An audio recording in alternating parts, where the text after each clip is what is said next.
오늘은 제자 디도라는 제목으로 디도서 말씀 확인해 보도록 하겠습니다. 우리가 들어가기 전에 나는 진짜인가 아니면 가짜인가, 나는 진짜 하나님 자녀가 맞는가 아니면 그냥 흉내만 내고 있는가, 정말 나는 진짜 제자가 맞는가 아니면 정말로 나는 그냥 그런 척 하고 있는 그런 사람인가 확인을 해봐야겠습니다. 지금은 이렇게 강조하지 않으시는데 굉장히 그때 우리가 초창기 때 복음운동 일어날 때 진짜인지 여러분 확인해 봐야 된다고 그렇게 메시지가 많이 선포됐던 때가 있었습니다. 그 말을 들으면 한번 생각을 해보게 되죠. 근데 암만 생각해도 나는 가짜인 것 같아. 왜냐하면 내 주변 안에 일어나는 일들이 생명의 역사는 안 일어나고 복음 전도에는 별로 관심이 없고, 그러니까 당연히 나는 가짜겠다 싶어서 진짜 하나님 내 되게 해주세요 기도를 많이 했던 때가 있었습니다. 진짜는 진짜 응답을 받습니다. 그리고 가짜는 가짜 응답을 받습니다. 왜 사기를 하고 사기를 당하느냐 그렇게 많이 말을 하는데, 진짜 응답이 뭐고 진짜 것인지 뭔가를 이렇게 놓쳤기 때문에 자꾸 진짜가 아닌 거를 붙잡고 있으면 가짜 붙잡고 살 수밖에 없는 거잖아요. 그래서 내가 가짜를 갖고 있기 때문에 자꾸 가짜하고 만나게 돼 있어요. 가짜가 나쁘단 말이 아니고, 창세기 1장 2절에 보면 이 세상이 하나님의 영으로 막 수면에 운행하고 계셨는데 그때 뭐가 있었냐 그러니까 흑암 혼돈 공허가 있다 그랬습니다. 우리가 열심히 하고 막 이렇게 막 내가 전력 투구하는데 앞이 깜깜해. 열심히 공부하는데 어디로 가야 될지 모르겠어. 내가 열심히 막 점수를 냈는데 이 점수 가지고 어디를 가야 되는지 모르겠어. 그걸 보고 흑암이라고 그럽니다. 열심히 하는데 뭔가 앞에 안 보이는 거예요. 혼돈은 뭡니까? 내가 정말 하라는 대로 열심히 했어요. 그리고 교회도 열심히 다니고 있고 착하게 살고 있고 하라는 거 다 하고 있고 부모님 말씀도 잘 듣고 있고, 그리고 양심에 꺼리기지 않게 뭐 회사도 잘 다니고 일도 많이 하고 그러고 있어요. 그런데 많이 있는데도, 많이 그렇게 했는데도 뭐가 맞는지를 모르겠어. 이거 왜 해야 되는지 모르겠어요. 이거 왜 해야 되는 건지, 그리고 어떻게 하면 이게 응답받을 수 있는 건지 잘 모르겠어요. 혼돈이에요. 뭔가 확실한 게 내게 안 붙잡혀지는 거예요. 이쪽 가면 저게 맞다 그러고 저쪽 가면 저게 맞다 그러고, 나는 또 이렇게 하고 싶고 저렇게 하고 싶고, 나는 내 마음을 잘 모르겠고, 나는 왜 이렇게 내 마음도 잘 모르겠는데 저기서는 하란 게 많고, 혼란스러워요. 혼돈에 빠지는 거예요. 그리고 내가 많이 가지고 있는데도 허해요. 뭔가 이렇게 많이 사람을 만나고 다녀도 기쁘지 않아요. 그리고 내 옆에 굉장히 나를 위해 주는 사람이 많은 것 같은데 별로 도움이 안 돼요. 그걸 보고 공허라고 그럽니다. 가짜는, 가짜 응답은 그겁니다. 흑암 혼돈 공허. 뭐가 없어서, 뭔가 나를 실패시켜서 그런 게 아니고, 그 이전에 뭔가 안 보이고, 그리고 뭔가 진리인지 모르겠고 이유도 잘 모르겠고, 그리고 가져도 만족이 되지 않는 흑암 혼동 공허, 요 응답이 자꾸만 내 속에 들어오는 겁니다. 근데 어쩔 수가 없어요. 이거는 막을 수가 없는 거예요. 성경은 진짜 제자에 대해서 뭐라고 말을 하느냐, 갈라디아 2장 20절이 된 사람을 보고 진짜 그리스도의 제자라고 말을 합니다. 우리는 사람의 제자 돼서는 안 됩니다. 당연한 말이지요. 그리고 사상의 제자 돼서도 안 됩니다. 당연한 소리지요. 그리고 이념의 제자 돼서도 안 됩니다. 자꾸 뭔가 이렇게 자기가 말하고 싶고 하고 싶고 그걸 통해서 뭔가 자기 이득을 취하고 싶은 거 있거든요. 그거에 제자 돼서는 안 됩니다. 성경은 그리스도의 제자, 요걸 보고, 이 사람을 보고 참된 제자, 진짜 제자 이렇게 말을 합니다. 갈라디아 2장 20절에 됐다는 말은 자기는 죽고 내 안에 그리스도께서 살아 계신다, 그걸 말하는 거거든요. 조금 격한 표현을 하면 나는 내 뜻대로 살아가지 않고 하나님이 내 멱살을 붙잡고 살아가는 것 같이 내가 느껴진다. 그러니까 쉬운 말로 질질질 끌고 다니신다, 이렇게. 너무 과한 표현입니까? 붙잡고 확 끌고 다니신다, 이게 느껴진다. 그러면 그 사람은 그리스도의 제자로 잘 살고 있는 겁니다. 그리스도의 제자인지 어떻게 알겠습니까? 내가 그리스도의 제자인지. 그 사람이 그리스도의 제자인지 어떻게 알겠어요? 평상시에 그 사람이 주로 하는 말이 있어요. 평상시에 친구들하고 말하고 누구한테 말을 하고 답변을 해줄 때 보면 하는 말이 있어요. 쓰는 말이 있어요. 평상시에 주로 많이 하는 말은 그 사람 인생에 담긴 거거든요. 그래서 그거를 들어보면 늘 먹고 사는 거 걱정인 사람이 있어요. 그 주변에 가서 내가 가끔 커피 마실 때 이렇게 들어보면 왜 그렇게 남들 욕을 많이 하는지 모르겠어요. 세상에 전부 다 자기 마음에 드는 사람이 없어. 그 이야기를 계속 옆에서 이렇게 듣다 보면 저 혼자 갈 때가 많으니까 듣다 보면 결국엔 자기 자신도 자기 마음에 안 들어. 내 인생이 왜 이런지 모르겠대요. 그런 사람들이 전부 다 그렇더라고요. 그래서 그런 사람은 그냥 늘 자기 만족이 없으니까 사람 평가하고 사람이 자기한테 잘해주면 좋은 거고 못해주면 원수인 거고 다 이렇게 살아가는 거잖아요. 결국 그 사람이 평소에 하는 말, 중요하게 하는 말을 보면 이 사람이 그리스도의 제자인지 드러납니다. 진짜 하고 싶은 말들이 있어요. 그거는 내 속에 진짜 깊게 숨겨져 있는 말이거든요. 그리고 판단 선택을 언제 합니까? 환난, 시험, 고난 올 때, 문제가 왔을 때 선택을 하고 판단을 하고 결정을 합니다. 그때 보면 이 사람이 그리스도의 제자인지 아니면 다른 것을 말하려고 하는 제자인지 이루려고 하는 제자인지 보입니다.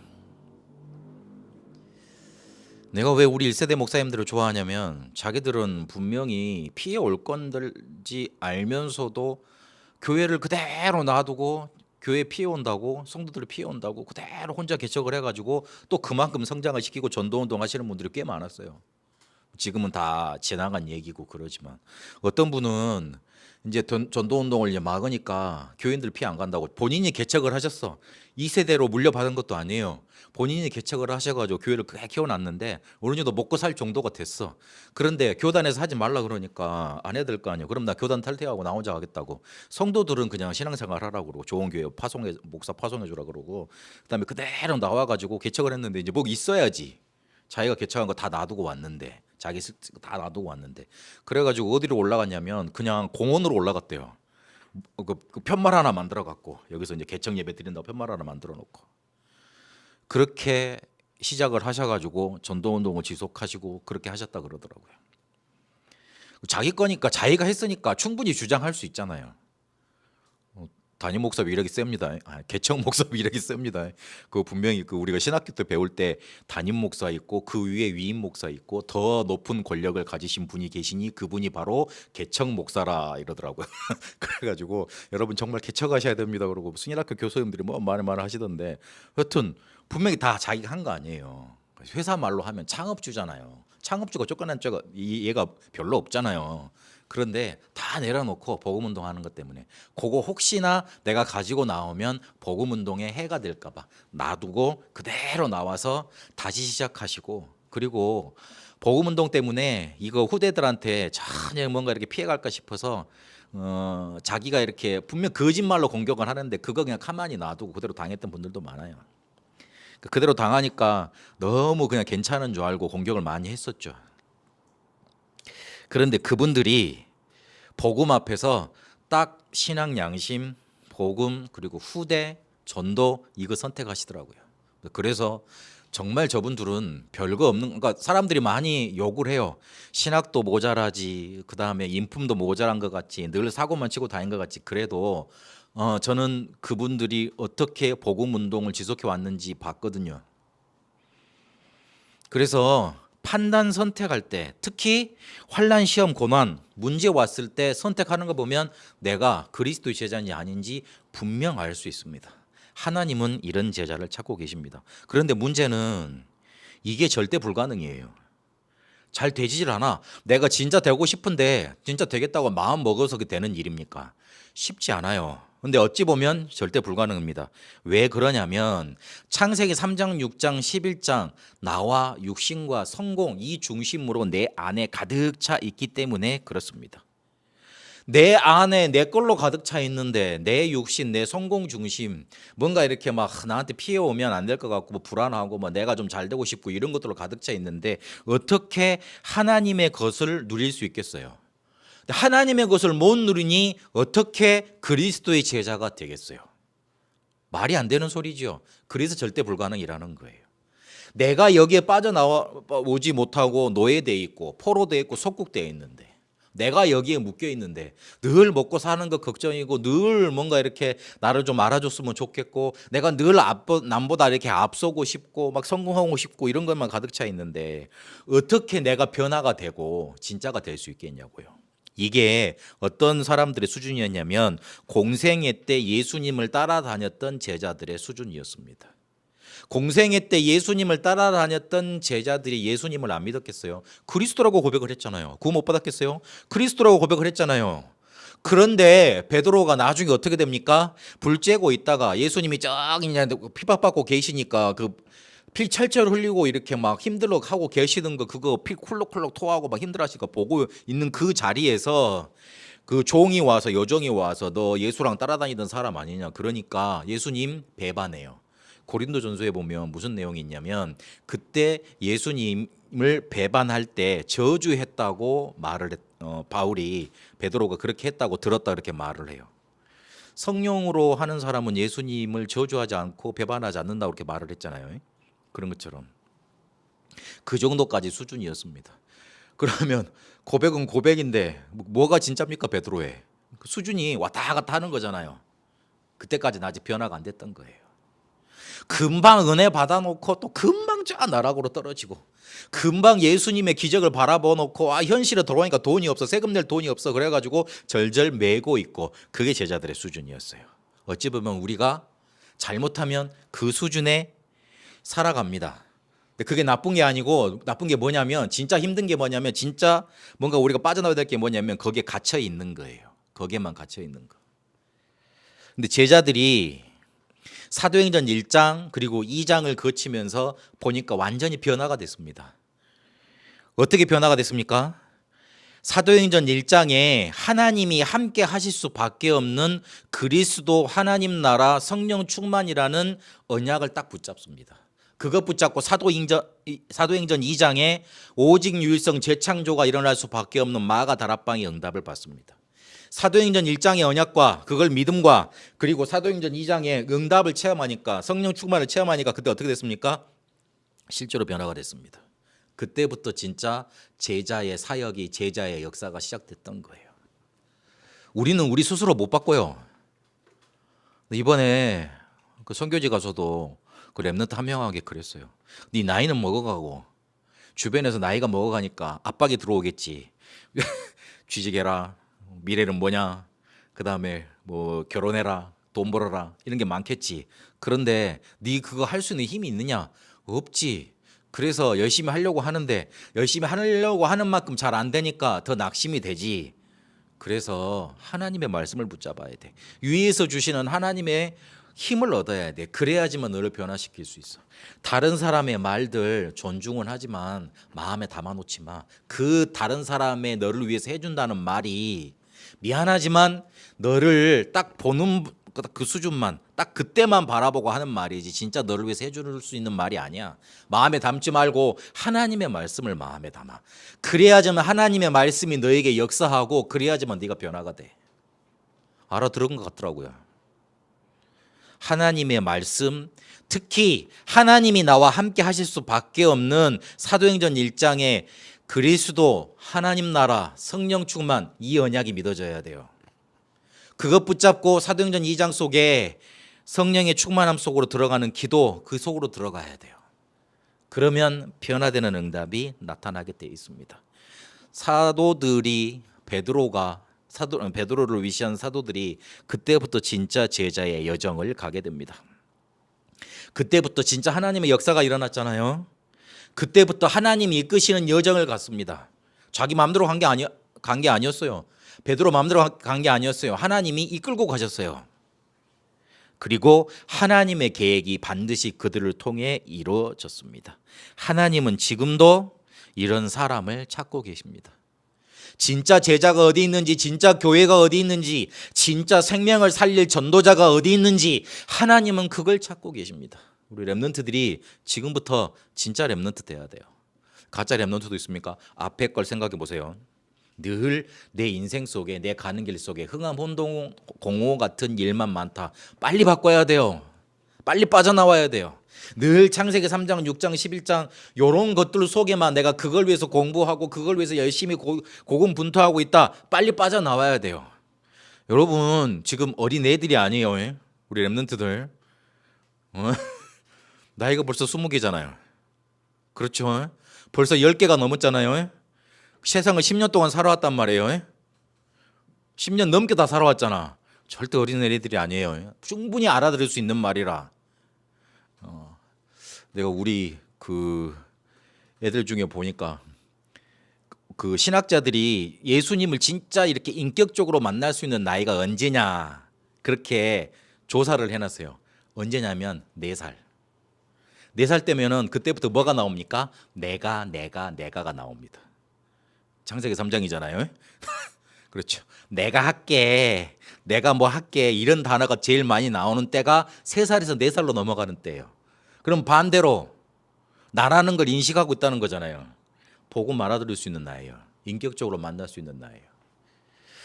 그래서 우리 랩런트들 이거 생각해야 됩니다. 하나님은 찾고 계십니다. 진짜를.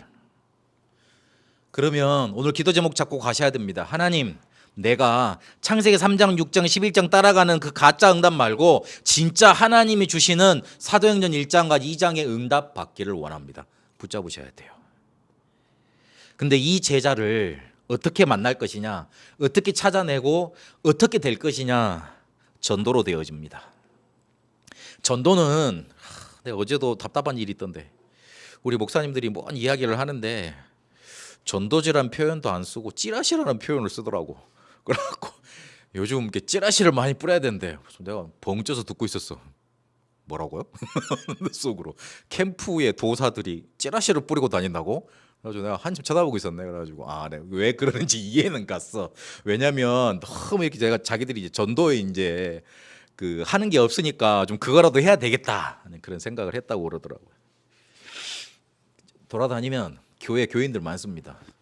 어디 교인들이 많냐? 우리 주변에는 하나님의 교회 교인들이 많습니다. 그것도 교회라고 그러니까 교회라고 쳐줍시다. 뭐 그 사람들이 뭘 하느냐? 나 같은 사람한테는 무서워서 잘 안 오더라고.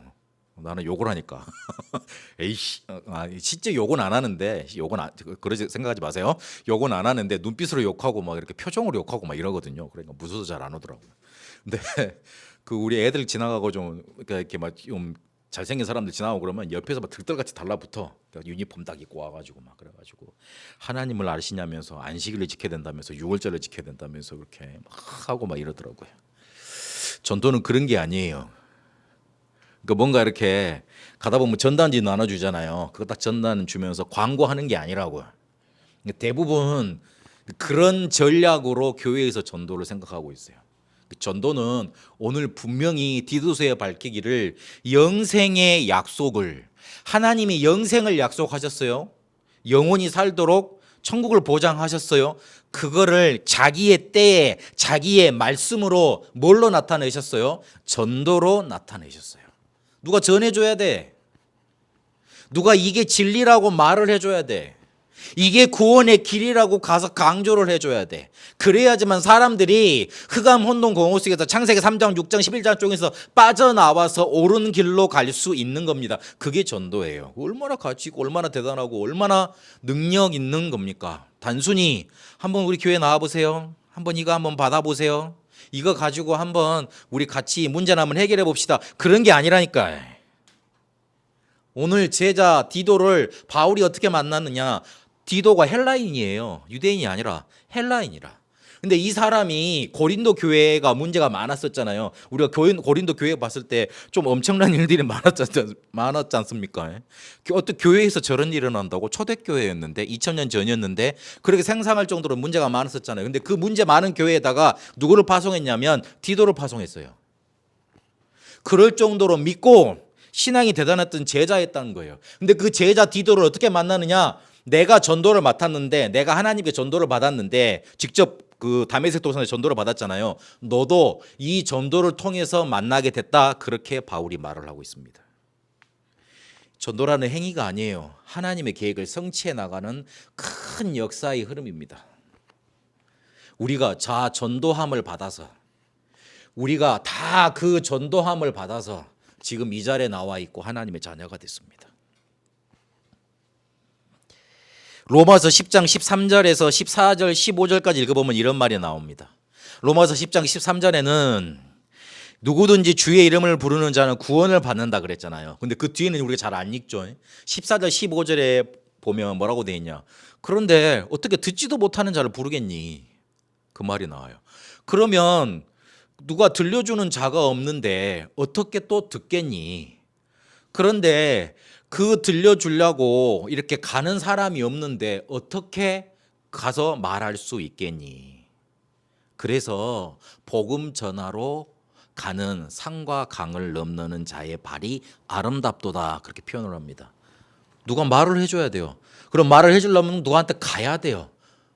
그래서 전도자가 복이 있고 그렇게 하나님이 전도자를 파송하셔서 자기 때에 자기의 시간표에 자기의 말씀을 전도자를 통해서 전하게 하신 겁니다. 어떤 내용을요? 영생의 약속을요. 그게 우리에게까지 전달돼 온 거예요. 그래서 오늘 바울이 디도 보고 어떤 내용을 말해주고 있냐면 너는 남겨둔 자야 그렇게 말을 합니다. 우리가 어찌 보면 버려진 자라고 생각할 수도 있습니다. 누가 나한테 관심을 안 가져주잖아요. 나는 힘들어 죽겠는데 누구 하나 전화도 잘 안 와. 전화 와서 하는 소리가 왜 요즘에 교회 안 나와요?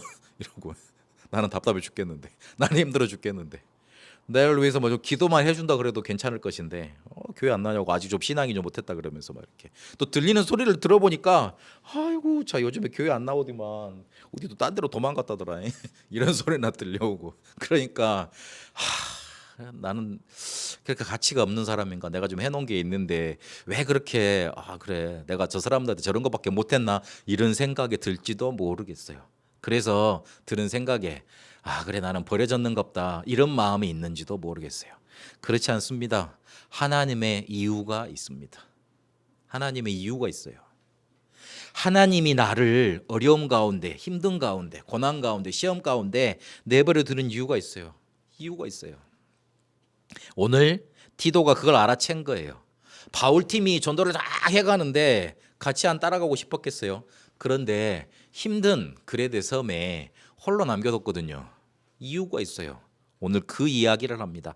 참 아들 같은 너 그러면서 참 아들이라고 1장 4절에 보니까 표현을 합니다. 그러면서 뭐라고 참 아들이라고 말을 했냐면 같은 믿음을 따라 된 참 아들이라고 표현을 합니다. 같은 믿음이 뭡니까? 1장 1절에서 3절까지 보니까 전도로 내가 하나님의 사도가 됐고 그 전도 때문에 너를 만나졌다 그렇게 말을 했던 내용이잖아요. 그럼 같은 믿음은 뭐예요? 네가 전도를 알고 있으니 거기에 홀려 남겨둔 거야. 전도를 이해하고 전도할 수 있으니 거기에 남겨둔 거야. 무슨 말이죠? 더 파고 들어가 보면 너는 어디든지 내가 보내도 가서 생명운동 할 수 있고 하나님이 우리에게 맡기신 이 복음을 가서 제대로 말할 수 있으니 남겨두는 거야. 그렇게 말을 하는 거예요. 하나님의 마음에 그런 딱 마음이 드는 그런 제자로 여러분 서게 되시길 바랍니다. 쟤는 홀로 남겨둬도 어디 가서든지 살 수 있어. 왜 어디 가서도 하는 게 전도밖에 없거든. 하는 게 복음 누리는 것밖에 없거든. 하는 거 사람 살리는 것밖에 없거든. 누가 알아두는지 말든지 그냥 나에게 맡겨진 전도자의 길을 묵묵히 걸어갈 수 있거든. 그래서 남겨두는 거예요. 어찌 보면 축복을 받은 거예요. 버려진 게 아니고 남겨둔 거예요. 하나님의 축복을 받을 수 있도록 기회를 만난 겁니다. 그러면서 뭐라 그러느냐? 각성의 장로를 세우라고 말을 합니다. 하나님이 그 지역의 그 현장의 제자를 예배해 놓으십니다. 그 제자가 장로는 중직자 아닙니까? 한 지역을 책임지는 리더 아닙니까? 제자 아닙니까? 그렇게 설 수 있도록 인도받게 해달라는 겁니다. 그렇게 해주라는 겁니다. 그리고 나를 버린 하나님의 청직이 그랬습니다. 나를 버린이라 그러니까 좀 해석을 잘 하셔야 되는데 나를 버렸다고. 내가 버림받았던 게 아니고 나를 버렸다고. 창세기 3장 그걸 버렸다고요. 그러면서 1장 7절에 보니까 감독은 제 고집대로 안 하고 급히 분내지 않고 술을 즐기지 않고 구타하지 않고 더러운 이득을 탐하지 않고 그랬습니다. 옛날 감독이라 그러면 장로라고 그러면 좀 이렇게 힘 있는 사람이잖아요. 힘이 있으면 자기가 뭐든지 해야 되는 걸로 알고 이런 일을 많이 했나 봐요. 그러니까 그거 하지 말라고 지금 말을 하는 거잖아요. 이해되셨죠? 이해된다고 그러세요. 그래서 힘 있다고 자기 마음대로 할 수 있다고 생각하고 그렇게 하지 말라고. 내가 조금 권력이 있다고 내 마음대로 그렇게 하려고 살라고 그렇게 하지 말라고요. 이게 자꾸 힘 있으면 자기 본성이 드러나거든요. 왜 갑질이 많이 나타나고 그러냐면 원래 각인되어 있는 게 뭔가 좀 들어가 있는 거예요. 근데 그게 권력이 있고 뭔가 생기면 튀어나옵니다. 그래서 갈라디아 2장 20절이 되도록 나를 버린 하나님의 청지기로 살아. 그렇게 이유에 대해서 그 이유가 있다고 말을 해줍니다. 그리고 바른 교훈을 가서 말하라. 그렇게 미션을 줍니다. 너는 메시지 전달자야. 네가 정말로 해야 될 주 업무는 메시지를 제대로 전달해야 돼. 전달한다는 말에 포인트가 있습니다. 전달은 무슨 말이죠? 내 생각, 내 뭔가 이렇게 막 사상에 이거 막 해석을 해가지고 내 마음대로 말하는 게 아니잖아요. 그대로 갖다 주는 거잖아요. 그런 의미예요. 그래서 뭘 말하라 그랬냐면 바른 교훈을 말하라 그랬습니다. 바른 교훈은 복음이겠죠. 그러면 그 바른 교훈이 복음이라면 이 복음은, 이 바른 교훈은 우리 인간을 옳은 길로 인도를 합니다. 근데 여러분 잘 생각해 보세요. 우리 인간에게 옳은 길이 어디예요? 우리 인간이 진짜 있어야 될 길이 어디예요? 가야 될 길이 어디예요? 창세기 1장 27절에 보니까 하나님과 함께하는 길이 진짜 우리에게 옳은 길이에요. 대부분 옳은 길이라고 말을 하면 다른 종교에서 말하는 선하게 살고 욕 안 하고 살고 남한테 흠 안 잡히고 살고 이거를 강조를 하더라고요. 기독교에서 말하는 옳은 길은 그게 옳은 길이 아닙니다. 잠언 16장 25절에 보니까 사람들이 보기에는 옳은 길이나 필경 사망의 길이라고 그랬습니다. 그게 종교의 길 아닙니까? 그게 선행의 길 아닙니까? 그게 철학의 길 아닙니까? 사람을 속여가지고 하나님 못 막도록 딱 구원만 가로막지 않습니까? 그러니까 필경 사망의 길이지. 하나님이 우리에게 내신 옳은 길은 하나님이 우리를 원래 인간으로 만들어 놓은 임마누엘의 길, 그 임마누엘의 길이 구체적으로 그리스도 복음밖에는 없어요. 요한복음 14장 6절에 보니까 내가 곧 길이요 진리요 생명이라 그랬잖아요. 우리한테 옳은 길은 단 하나밖에 없어요. 복음. 이거 헷갈리면 안 돼요. 우리는 종교 생활하는 게 아니에요. 우리는 그냥 해도 돼도 안 해도 되는 그런 행위적인 삶을 강조하는 그런 흐름에 들어와 있지 않아요. 우리에게 복음 주셨어요. 우리가 정말로 올바른 건 복음밖에 없기 때문에 그거 붙잡아야 돼요. 내가 그래서 맨날 강조하잖아요. 실패했느냐? 그 자리에서 돌아서서 복음 붙잡아라. 내가 실수했느냐? 그 자리에서 복음 붙들어라. 내가 잘못했다고 회개하는 거, 뉘우치는 거 어느 때든 할 수 있어요. 그리고 그때 하면 돼요. 그런데 진짜 하나님이 원하시는 거는 내가 거기에서 돌아서서 복음 붙잡기를 원하세요. 우리 랩런트들 잘 알아들으세요. 실수 잘못할 수 있어요. 그러나 그때 뭘 붙잡아야 되느냐? 복음 붙들어야 돼. 혹시 마음이 상할 수 있어요. 근데 그 감정을 오래 갖고 가지 말고 그 상태에서도 복음 붙잡아야 돼요. 복음이 우리를 살리게 돼 있어요. 복음이 우리를 올바른 길로 인도한다니까. 암만 잘 붙잡아도 알만 잘 깨달아도 복음 놓치면 우리가 미안하지만 사망의 길로 가 있습니다. 그러면서 뭐라 그러느냐? 사람을 이렇게 세우라 그럽니다. 디도서 2장 2절에서 10절까지 쭉 읽어보면 무슨 말이냐? 늙은이한테는 예래라. 술 먹지 말라 그러고 막 그런 말 많아요. 근데 그 말을 강조해가지고 뭐 술 먹지 말라고 말을 하던데 뭐 늙은 여자한테는 뭐 젊은 남자 젊은 여자한테는 이렇게 해라 쭉 얘기가 나옵니다. 이 말은 무슨 말이냐? 사람을 가만히 놔두면 말씀을 줘서 복음으로 살리지 못하면 자연스럽게 어디로 가느냐? 창세기 3장 6장 11장의 길로 자연스럽게 가버립니다. 왜 우리 예배 드려야 되느냐, 복음 붙잡아야 되느냐, 기도해야 되느냐 그거 강조합니까? 나도 모르는 사이에 자연스럽게 창세기 3장 6장 11장의 길로 가요. 한다니까요. 하다 보면 어느 순간에 보면 실패 멸망 와 있습니다. 못 돌이키는 거예요.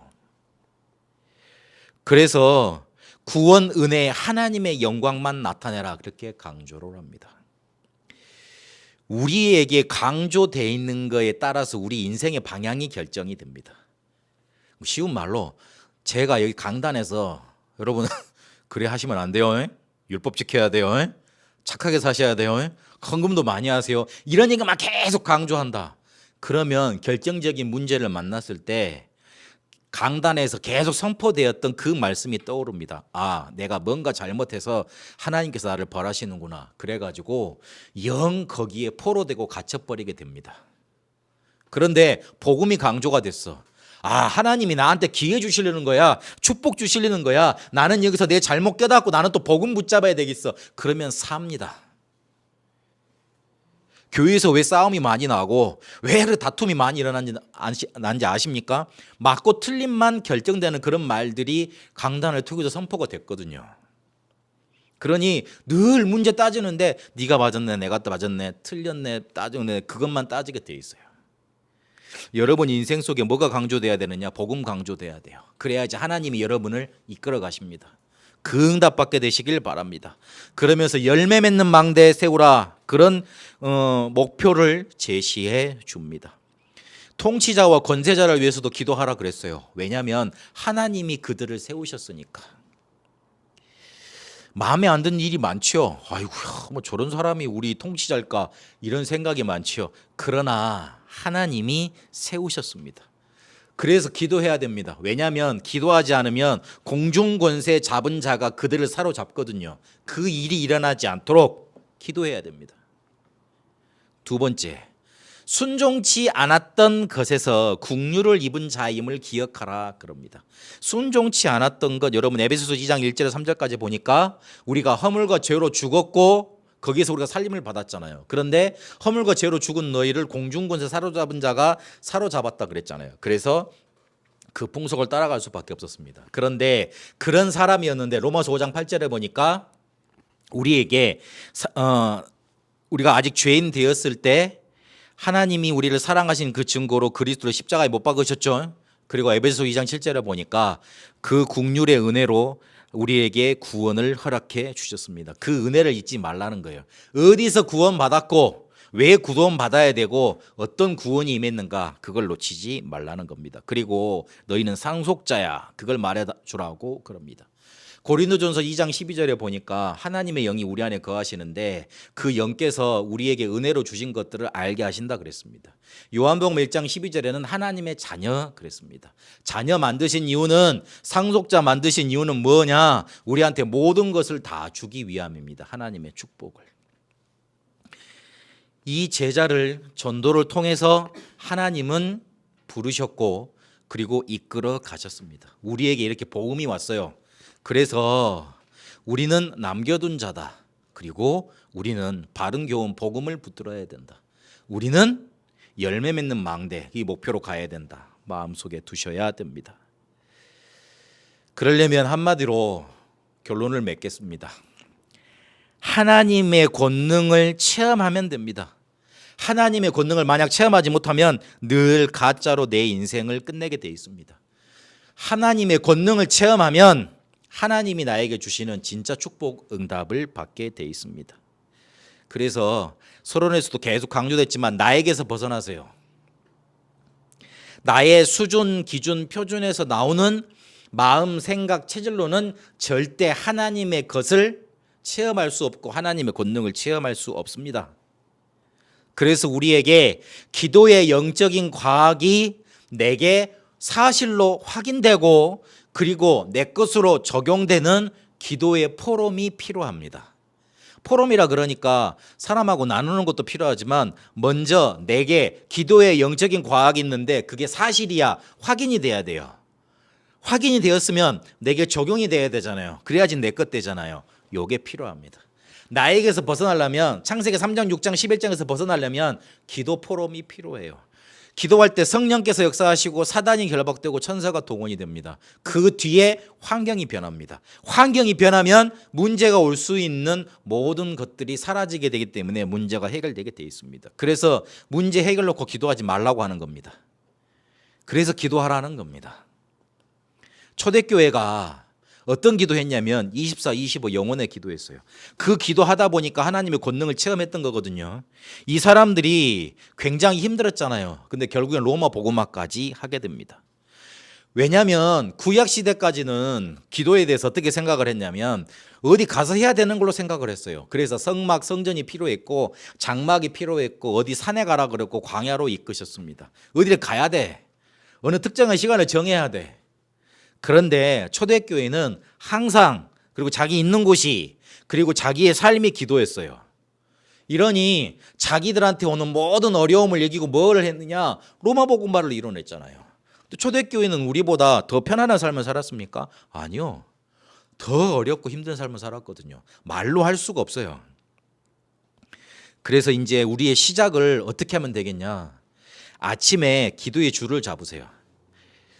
기도의 줄을 잡는다는 말을 여러분 잘 생각을 하셔야 되는데 우리 거의 대부분 아침에 일어나면 나 같은 경우도 핸드폰을 먼저 보더라고요. 그래서 내가 왜 이러지? 이 생각을 하거든요. 핸드폰 먼저 보고 일단 뭐 이렇게 인스타나 뭔가 쇼츠 막 열심히 보지 않습니까? 또 그거 보다 보면 또 열심히 또 그거 빠지게 돼 있대. 뭐 재밌는 게 너무 많으니까. 아침에 일어나서 인스타의 줄, SNS의 줄을 잡고 있는 겁니다. 아침에 일어나서 기도의 줄을 잡단 말은 무슨 말이죠? 하나님 나에게 오늘도 성령 충만 주옵소서. 기도가 시작되라는 말이에요. 기도를 하란 말이에요. 호흡하면서요. 그러면서 고요한 시간을 조금 가지면 됩니다. 아침은 좀 고요할 수 있잖아요. 고요한 시간을 가지려면 조금 일어나서 혼자만의 시간을 가져야 됩니다. 우당탕탕 하면 고요한 시간 가질 수 없잖아요. 그리고 낮에는 일이 많잖아요. 그래서 분별을 해야 돼요. 여기에 어떤 의미와 답이 들어있는지. 그리고 자시기 전에는 밤에 이렇게 주무시기 전에는 조금 집중해야 됩니다. 내가 가지고 있는 문제 있잖아요. 힘을 얻으시고 메시지를 조금 받고 그렇게 인도받으면 됩니다. 하나님의 권능을 체험해서 여러분에게 전달되어진 이 영생의 복음을 다른 사람한테 넘겨줄 수밖에 없는 그런 진짜 제자로 한 주간 응답받게 되시길 바랍니다. 살아계신 하나님, 이번 주간 주신 말씀을 통해서 나에게서 벗어나 하나님의 권능을 체험하고 하나님이 찾고 계시는 진짜 제자의 응답받기를 소원합니다. 하나님, 우리가 지금 속을 수밖에 없는 가짜 응답은 버려지게 하시고 우리 안에 그리스도께서 살아나셔서 우리를 세계복음의 축복으로 이끄시는 그 여정 날마다 확인코 체험하게 하여 주옵소서.